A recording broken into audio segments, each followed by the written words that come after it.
হচ্ছে একটি উপজেলার জন্য ইয়ারলি যে পরিমাণ বাজেট থাকে তার যদি 30% দিয়ে যদি কাজ করা সম্ভব হয়, আমার মনে হয় সেই উপজেলায় খাল নিয়ে, এরপর হচ্ছে খাবার নিয়ে, রাস্তাঘাট নিয়ে কোনো ধরনের সমস্যাই থাকার কথা না।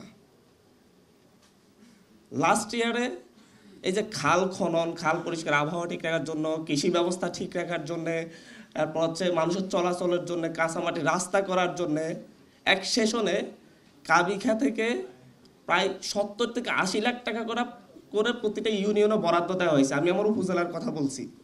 সেই জায়গায় আমি খোঁজ নিয়ে দেখছি একটা ইউনিয়নেও 10 লাখ টাকা করে কাজ হয় নাই। প্রতিটা সেক্টরে যে পরিমাণ ভাগাভাগি হয়, এটা প্রতিরোধ না করতে পারলে পরিবেশের কথা বলেন, আর হচ্ছে খাদ্য নিরাপত্তার কথা বলেন, কৃষি নিরাপত্তার কথা বলেন, একেবারে এগুলো ধোঁকাবাজি। আমরা রাজনৈতিক ব্যক্তিবর্গ এখানে এসে এসে কথা বলবো, আমাদেরকে মেনে নিতে পারে না অনেকে, কারণ যে কথাগুলো বলা দরকার খুব সত্যভাবে বলে দিই। এবং হচ্ছে যে আমাদের হায়ার ক্লাসের সাথে বা হচ্ছে সিভিলিয়ানদের সাথে, আমরা আনসিভিলিয়ান যারা আছে বা সিভিলাইজড যারা আছে, যারা আমরা অসভ্য তাদের ভাষ্য মতে, যারা গুলশান বনানীতে বসবাস করে, তাদের কাতারে গিয়ে এক মঞ্চে দাঁড়িয়ে আমরা তাদেরকে নিয়ে সমালোচনা করব, এটা খুব একটা তাদের সহ্য হয় না। অথচ দেখেন যতগুলা গার্মেন্টস ফ্যাক্টরি আছে, যতগুলা কলকারখানা আছে, প্রত্যেকটার বসবাস গুলশান বনানী বাড়িধারাতে। আর এটা থেকে ভুক্তভোগী আমরা যারা আছি, প্রত্যেকের বসবাস কোনো দ্বীপে, কোনো একটা বস্তিতে, কোনো একটা মানে হচ্ছে সীমান্তবর্তী অঞ্চলে। আমি এখানে বলবো যে হচ্ছে আমাদের প্রতি বছরই আমার মনে হয় যে এরকম অনেক সেমিনার হয়, আবারও হবে, আগামী বছরও হবে। আজকের এই সেমিনারের পরে আগামী সেমিনারে কি পরিবর্তন হবে? পলিটিক্যাল পার্টি ক্ষমতায় নেই, তারপরও পলিটিক্যাল পার্টির নেতাকর্মীদের যে দৌরাত্ম্য আমরা দেখি, সেটা বিএনপি বলেন, জামাত বলেন, এনসিপি বলেন, আমাদের এনসিপিরও অনেককে আমরা দেখি যে লোকাল পর্যায়ে দৌরাত্ম্য দেখায়। এরপরে আসলে বাংলাদেশের যে পলিটিক্যাল ব্যবস্থা বলেন আর হচ্ছে এনভায়রনমেন্টাল ব্যবস্থা বলেন, কোনো কিছু গড়ে তোলা সম্ভব না। আপনি আজকে আমি গিয়ে যদি বলি যে কলকারখানা থেকে হচ্ছে এই পরিমাণ দূষিত হচ্ছে, আবহাওয়া বিনষ্ট হচ্ছে, এই কলকারখানার বিরুদ্ধে আমাদের প্রতিবাদ করা দরকার, আমি আপনি সহ আপনাদের 300 জনকে নিয়ে আমরা প্রতিবাদ করতে যাব, কিন্তু আমাদের উপর হামলে পড়ার জন্য আরো 300 জন এসে উপস্থিত হবে, এবং তাদেরকে আবার হচ্ছে রক্ষা করার জন্য আইন শৃঙ্খলা বাহিনী সহ উপস্থিত হবে। কিচ্ছু করতে পারবো না। এই জায়গায় আমরা যে পরিবর্তনের কথাগুলো বলবো, আসলে এই জায়গাগুলো ওন করার মতো আমাদের সেই মানসিক অবস্থা নেই, আমাদের সেই সামাজিক অবস্থা নেই, আমাদের সেই পলিটিক্যাল অবস্থা নেই। বাস্তবিকই আমরা এমন একটা রাষ্ট্র গঠন করেছি লাস্ট 54 বছরে, এবং সামনেও আমার মনে হয় সেই ধারাবাহিকতা অব্যাহত থাকতে যাচ্ছে। খুবই হয়তো খারাপ লাগবে আপনাদের কাছে, আমরা চাইলেও পারবো না অনেক কিছুই করতে। তারপর আমরা একটা দীর্ঘ লড়াইয়ে নামতেছি, লড়াইটা করতে চাচ্ছি যে কতটুকু আমরা পারি, কিন্তু সব জায়গায় আমরা দুর্বল।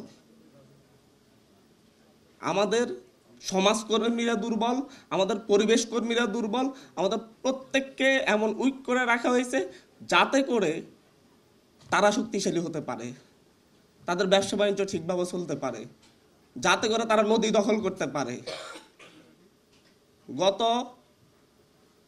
20 বছর ধরে আমার উপকূলীয় অঞ্চল, আমার একটা দ্বীপ অঞ্চল, সেই জায়গার একটা খাল খনন করা হয়নি। এবার আমি এলাকায় যাওয়ার পরে আমি দেখেছি মানে হচ্ছে প্রায় হাজার হাজার একর জমি, কোনো জমি চাষের উপযোগী নেই, অথচ এই অঞ্চলের অ্যাবাউট 60% মানুষ কৃষির উপর নির্ভরশীল।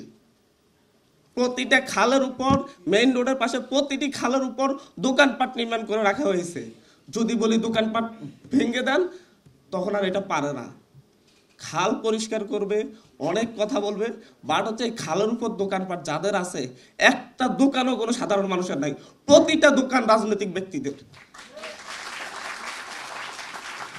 যতগুলা বুড়িগঙ্গার পাড়ে বলেন বা হচ্ছে কপোতাক্ষের পাড়ে বলেন, যতগুলা ভবন আছে নদী দখল করে, প্রত্যেকটা ভবন পলিটিক্যাল ব্যক্তিদের, একটা ভবনও সাধারণ মানুষের নেই। হয় তারা দখল করে বিক্রি করেছে, না হয় হচ্ছে তারা নিজেরা বসবাস করতেছে। এটার জন্য যে উদ্যোগ, যেটা প্রয়োজন, সবার আগে প্রয়োজন আমাদের পলিটিক্যাল ইউনিটি।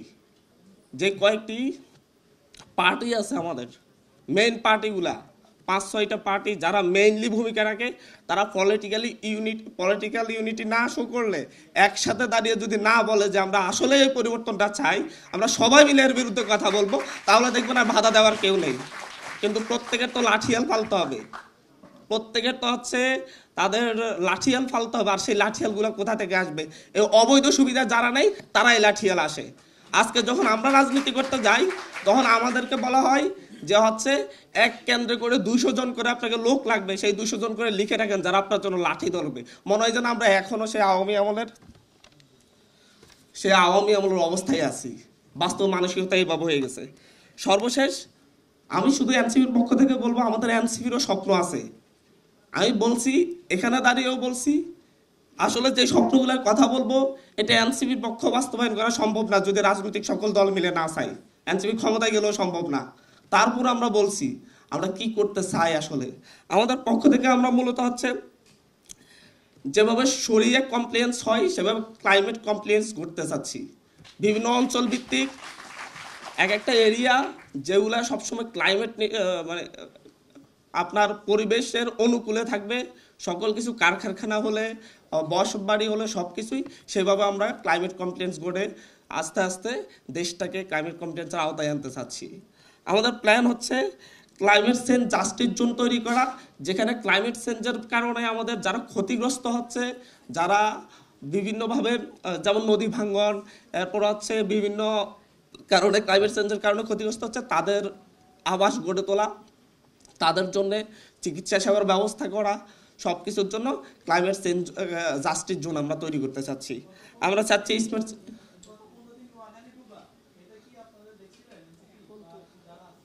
আমি একটু শেষ করে আপনার কথা বলবো। আমরা স্মার্ট সিটির মতো গ্রিন সিটি করতে চাচ্ছি। এগুলা জাস্ট প্ল্যান, মাথায় দেওয়া। গত বছর বন্যা হয়েছে, নোয়াখালীতে এই বছরও বন্যা হচ্ছে, ফেনীতে হয়েছে, এবারও হচ্ছে। গত বছরও 100 কোটি টাকা বাজেট গিয়েছে, এইবারও 100 কোটি টাকা বাজেট যাবে। সেই বাজেটগুলো ভাগযোগ করে খাওয়া হবে। আমি দেখি আর আপনি দেখি, কোনো কিছু লাভ হবে না। বললাম পরিবর্তন করতে হলে সকলে মিলে আসতে হবে, আর না হয় প্রত্যেকটা পয়েন্টে ভাগ হবে। আপনি আমাকে প্রশ্ন মানে জর্জরিত করতে পারবেন, আরেকজন আসলে তাকে করতে পারবেন, কিন্তু পরিবর্তনের জন্য যে পলিটিক্যাল ইউনিটি দরকার, সকলে মিলে সৎ হওয়া দরকার, সেই মানসিকতা আমাদের এখনো হয়নি। এটার জন্য লড়তে হবে, একসাথে কাজ করতে হবে। ধন্যবাদ। আসসালামু আলাইকুম।